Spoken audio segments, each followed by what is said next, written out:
All right, guys, for number one, we want to describe the transformations of the function and then sketch the graph. So for the transformations, we want to identify a, h, and k first. All right, a would be the coefficient of the log. Since it's not there, then it's a 1. And this means that there is no stretch and no flip. So I'm just going to write no change on here. Okay, h is the one inside of the parentheses, and we use the opposite sign. So h is -4 here. Okay, we change that sign. This is the one that moves it left and right. So that means this graph is going to be going to the left 4 units. And then our k is the one on the outside, and it's a 1. This one moves it up and down. So this graph will be moved up 1 unit.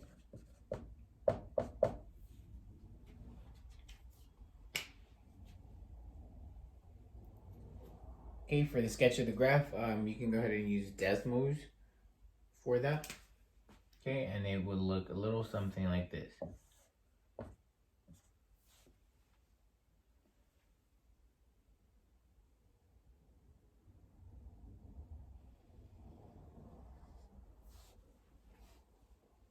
Okay, and that is number 1.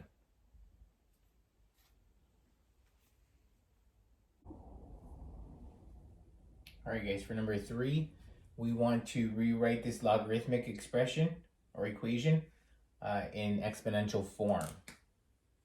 So right now it is log base argument exponent. We want it as base exponent equals argument. So the base here is 3. The exponent here is 0. And the argument here is 1. Okay, so that would be its exponential form. All right, guys, for number 5, we want to rewrite this exponential equation in logarithmic form. Okay, so right now it is base exponent argument, and we want it as log b, okay, log base b of a equals e. Okay, so the base here is 19. We have log base 19. Argument here is 361, and it equals the exponent, which is 2. Okay, so there we have number 5.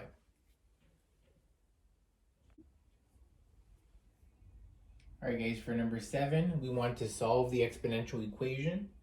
So what we want to do is we want to make sure both sides have the same base. So in this case, I want both sides to have a base of 5. And that is because 5 to the first power is 5, which is what we have here. And then 5 to the second power is 25, which is here. So both of these are just some powers of 5. Okay, since this one already has a 5 as its base, we're going to leave that one alone. But the 25, we're going to rewrite it as 5 squared instead. Now that they have the same base, we can ignore the bases, and the exponents must be equal. So we have -3n equals 2. And to get rid of the -3, we're going to divide it out. So we end up with n equals -2/3.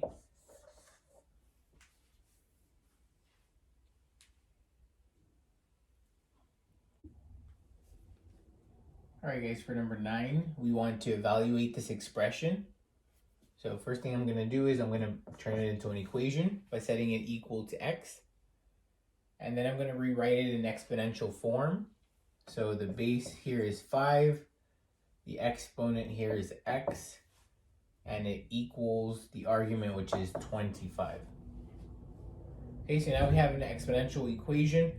And just like the previous example that we did, we want to write both sides using the same base, and it happens to be 5 again because 5 to the first power is 5 and 5 to the second power is 25. Okay, since the left already has 5 as its base, we're going to leave it alone. and the right side we're going to rewrite it as 5 squared. Okay, so now since the bases are the same, that means the exponents must be equal, and here we have x equals 2.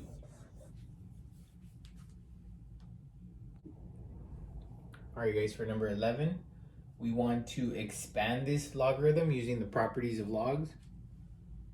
Now since we have multiplication here in the argument, then that tells me I'm going to separate this into 2 logs, and we're going to use addition to separate them. Again, that's because there's multiplication here. Okay, our first one will have 2 to the 3rd power as its argument, and then the second one will have 11 to the 3rd power. Okay, and now we just need to take care of the exponent. So the exponent power property allows us to move it over to the front to be the coefficient.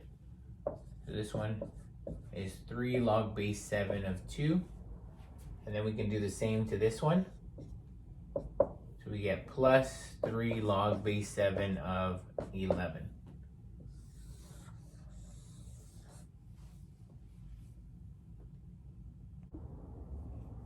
Alright guys, for number 13, we want to apply the properties of logs to expand this into multiple logs. Okay, a natural log is just like any log with a base of e, so the properties still apply. Okay, since we have division here in the argument, then that tells me I should separate this into 2 logs, and we're going to separate them with subtraction. And that's again because we have division there. So the first one will have the numerator as its argument, and the second one will have the denominator as its argument. Okay, and now all that's left to do is take those exponents and move them up to be the coefficients. So we end up with 6 natural log of u. Okay, we're going to do the same for the other one. And we have negative 5 natural log of v.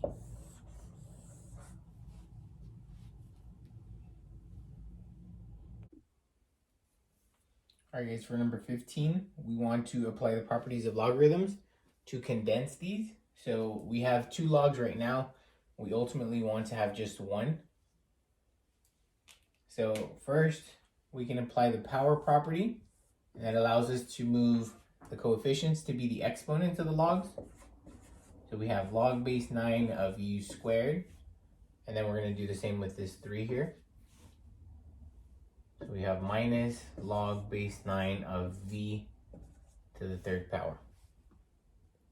Okay, next, since these logs are separated by subtraction, that means I want to combine them, and I want to use division in the argument. Okay, so the first argument is going to go in the numerator, and then the second argument will go in the denominator.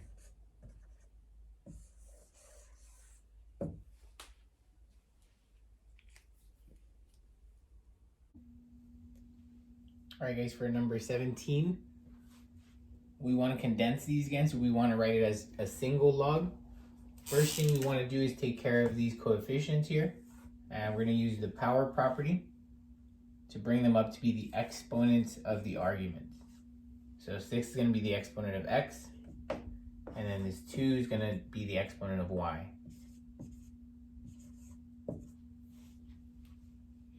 Okay, next, since these are separated by addition, then when we combine it into one logarithm, we want to multiply those arguments. So x to the 6th power times y to the 2nd power. Okay, and that is it.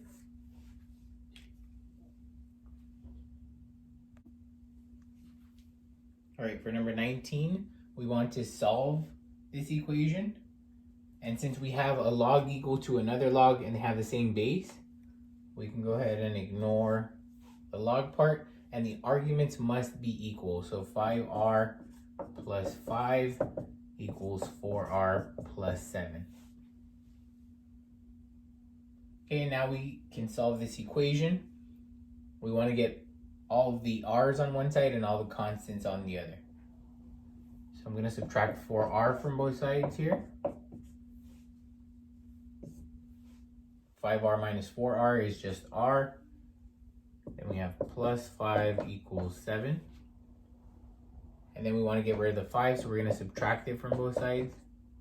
And we get r equals 2. So now that we have r equals 2, we just want to make sure that it works for both of these. So when I plug it in here, it should give me the same number, and they should be positive. Okay, if it's negative, then it means it's extraneous and we don't want to accept that answer. Okay, so I'm going to replace the r with 2. Okay, 5 times 2 plus 5. We get 10 plus 5, which is 15. So it's positive, that one's good. And now we're going to replace the r with a 2 here. Okay, so 4 times 2 plus 7. 4 times 2 is 8. Plus 7 is 15. Awesome. So they're the same number and they're positive, which means r equals 2 is a good solution. Okay, for 21, we want to solve this equation here. Since we have a log equal to another log, and they both have base e, remember ln just means it's a log with base e, then we can ignore these, and the arguments 1 minus 5x has to equal the other argument 4x plus 10. Okay, so the resulting equation is a linear equation. Okay, we want to get x by itself. So I'm going to start off by subtracting 4x from both sides. Okay, we end up with 1 minus 9x equals 10. Okay, then I'm going to subtract 1 from both sides, and I get negative 9x equals 9. And now we want to get rid of this negative 9, so we're going to divide both sides by negative 9. And we end up with x equals negative 1. Okay, so x equals negative 1. Okay, for number 23, first we want to use the change of base formula to rewrite this with common logs. And common logs are the ones that have a base of 10. Okay, so for change of base, we want to turn this into a fraction, a log over another log. Again, common logarithms have a base of 10. So if it's 10, we don't need to write it on there. So now we just need the arguments. Okay, and the arguments are going to come from these two here. Now the 24 is a little bit higher above the 4. So I'm going to go ahead and put the 24 there. And since the 4 is the lowest thing on there, we're going to put it at the bottom. Okay, and it has nothing to do with 24 being larger. It's because the 24 is at the top. So sometimes you might have a larger number down here. Okay, now that we've written it as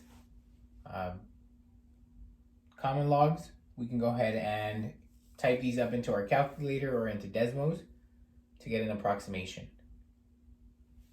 Okay, and for this one we get 2.29248. Okay, and we want to round to 4 decimal places. So we want to look at the 5th number here. And if it's 5 or larger, we want to then round up. 8 is larger than 5, so we're going to round this. Instead of 24, we're going to round it up to 25. So 2.2925.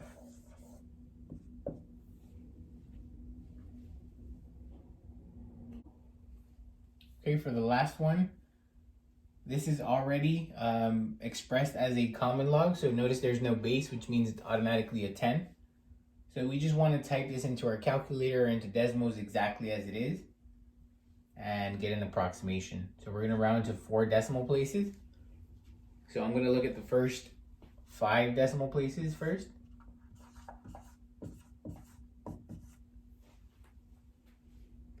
Okay, we want to focus on that last one, the 5th one. And again, if it's 5 or larger, then we want to round up. This one is a 5, so we do want to round up. We're going to get 0.6021. Okay, so we rounded up that 20 into a 21.